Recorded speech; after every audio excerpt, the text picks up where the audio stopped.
සුබ දවසක් වේවා ඕගොල්ලෝ සියලුම දෙනාටම. අද මේ ලස්සනම ලස්සන දවසේ උදේ පාන්දරින්ම නැගිටලා පහන තියලා බුදුන් වැඳලා මේ ලෑස්ති වෙන්නේ පුංචි බබාලා දෙන්නත් එක්කගෙන ඉස්කෝලේට යන්න. අද සිකුරාදා දවසක් ඔන්න පහන තියලා පුංචි බබාලවත් අරගෙන මම ඉස්කෝලේට යනවා. මේ තියෙන්නේ ඉස්කෝලේට යන පාර. පුංචිම දෙයක් ඔයාලට කියන්න තියෙනවා. ඔතනින් එහාට හරි ලස්සන දෙයක් තියෙනවා. පුංචි යාළුවෝ දෙන්නෙක් එනවා අපිව හොයාගෙන. හැමදාම පුරුදු කට්ටියක් අපිට නම්. මොකද අපි පුළුවන් හැම වෙලාවකම යාළුවෝ බලන්න එන නිසා. ඔන්න බලන්නකෝ. මේ ලෝකේ එක සැරයක් හරි Tamanට බත් කටක් දුන්නොත් ජීවිත කාලයට මේ අය මතක තියාගෙන ඉන්නවනේ. මෙන්න මේ පුංචි බව් යාළුවෝ. අදත් අපේ යාළුවට කෑමත් අරගෙන ආවා. කෑම ටික දීලා ඉස්කෝලේට යන්නත් ඕන. ඔයාලත් කොහෙද හරි මේ වගේ අසරණ සතුන් දැක්කොතින් එයාලට පුළුවන් විදිහට උපකාර කරන්න අමතක කරන්න එපා. කෑම ටික දීලා ඉවර වෙලා අපි ඔය ඉස්කෝලේට යනවා. ඔය පාර හරිම ලස්සනයි. හරිම නිදහස් පාරක්. පේනවා ඇතිනේ ඔයාලට. මේ වටේටම ගස් තියෙනවා. වැඩි වාහන යන්නෙත් නෑ. හරිම නිදහසේ අපි ඉස්කෝලේට ගියා. ඉස්කෝලේට බබාලව දාලා හවස ගෙදර ඇවිල්ලා ගොඩක් වැඩ කරා. බලන්නකෝ ඉතින් හවස මොකද කරේ කියලා. බබාලත් ආවට පස්සේ අපි ගියා කොළ එකතු කරන්න කොළ කැඳකට. ඔය යන්නේ අපේ දිනි මගේ ලොකු දුව. අපි ආවේ ලස්සන කුඹුරු යායක් තියෙන පැත්තකට. පැත්තකට කිව්වට අපේ ගමේ කෙළවරක තමයි මේ කුඹුරු යාය තියෙන්නේ. අපේ ගෙවල් වල ඉඳන් ඉතින් පයින් එන දුර. ලස්සනයි අවට වටපිටාව. කුරුල්ලන්ගේ සද්ද එහෙමත් ඇහුණා. අපි දවසක මේ වෙල්යායේ ඉඳන් තව වීඩියෝ එකක් අරගෙන එන්නම්. අද නම් අපිට ඉතින් එච්චර වෙලා ඉන්න පුළුවන් වුන්නේ නෑ. ඉස්සෙල්ලම වැල් පෙඳ ටිකක් එකතු කරගත්තා. මේ තියෙන්නේ හරිම ලස්සනට වැවිලා තිබුණා. මේ මෙහෙට පායන කාලෙනේ ඉතින් ගොඩක්. මේ ඒ වුණාට හරිම සරුසාරව මේ වැල් පෙඳ ටික තිබුණා. හරි පිරිසිදුයි ඒ තිබ්බ තැනත්. මේ කටු අකුලක් වගේ තැනක තමයි ඉතින් ඔය තියෙන්නේ. හරි පරිස්සමට මේ කපා ගත්තා. දළු වගේ ටිකක්. මට අපේ දුව තමයි උදව් කරන්නේ. ඒ ටිකත් කපාගෙන ඉවර වෙලා අපි යමුකෝ ඊට එහායින් මොනවද තව තියෙන්නේ කියලා බලන්න.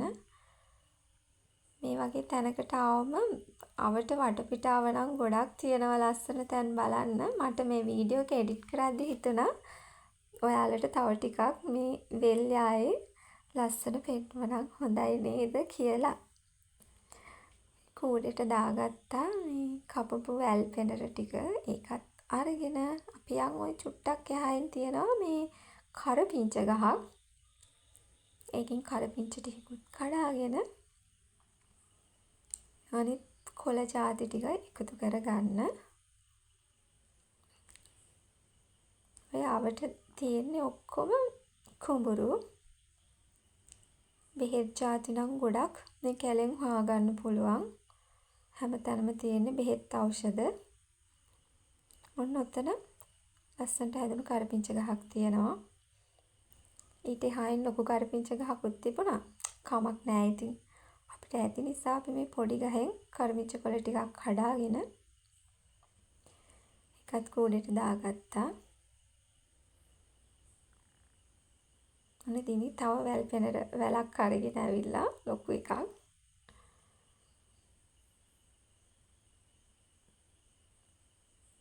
ඒකත් අරගෙන තව චුට්ටක් එහාට යන්කෝ. මොනවද තියෙන්නේ කියලා බලන්න.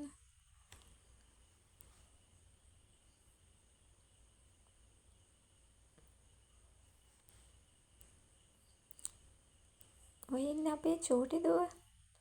මොනවාද අතේ ගුලි කරගෙන ඉන්නේ? මේ ඉපිල්ලට වගේක්. යමු. දැන් එකතු කරගන්න ඕනේ හාතවාරිය කොළ ටිකක්. බලමු මෙතන මට මතකයි තිබුණා කියලා. හාතවාරියක් තියෙනවා මේ ඒ වගේම ওই තියෙන මොණරු කුඩිම්බිය. මේකත් කොළ කැඳ වලට දානවා. මේ හරිම ගුණයි. චුටි දම්පාට මලක් පිපෙනවා මේ මොණරු කුඩිම්බිය වල.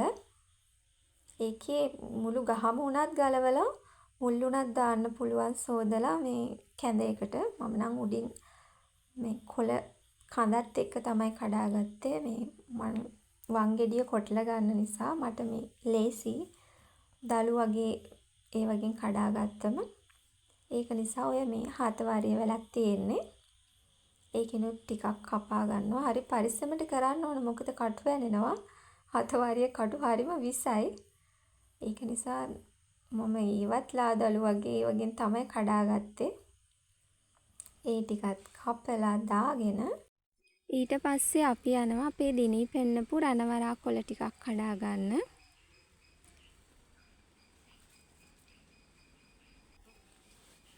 ඔන්න අපි චුට්ටක් එහායින් තිබිලා රණවරා කොළ ටිකක් කඩා ගන්න ගියා.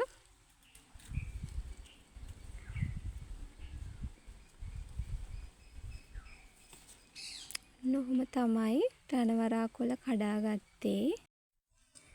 ඉස්සර නම් මේ හරියට වෙන්න ගොඩක් රණවරා ගස් තිබුණා. මේ ඇලවල් සුද්ධ කරනකොට ඉතින් ඒවත් එක්කම කපලා දානවනේ. දැන් ඉතින් එච්චර නැහැ. ඔන්න එක ගහක් තිබුණා. අපි ඒකෙන් පොඩි කිනිති ටිකක් කපා ගත්තා. අපිට ඉතින් ආයෙත් දවසක ඕනොනුත් කඩන් යන්න පුළුවන් නේ. ඒක නිසා පොඩ්ඩක් ඇති. ඊට එහා පැත්තෙන් ඔය තියෙන්නේ පොඩි ඇලක්. මේ දවස්වල වතුර එන්නේ නැහැ. මේ කුඹුරු වලට වතුර යන්න හදපු ඇලක්. අපි එතෙන්ට නම් ගියේ ඔන්න ඔය ගහේ තියෙන අඹ ගෙඩි දෙකක් කඩා ගන්න. ඒ අඹ ව්‍යංජනයක් හදා ගන්න.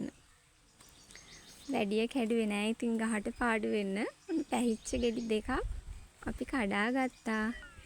ඒකත් කඩාගෙන ඔන්න ඔහොම කූඩේට දාගෙන අපි යන්න හදන්නේ ගෙදර. මොකද දැන් හවස් වේගෙන නෙන්නේ. අපිට ඕන කරන තරමට කොළ වර්ග ටික එකතු කරගත්තා. දැන් ඉතින් ගෙදරින් පොල් පලා ගස් ටිකකුයි මුරුංග කොළ ටිකකුයි මේකට දානවා. මොකද මුරුංග කොළ ගොඩාක් ගුණයිනේ.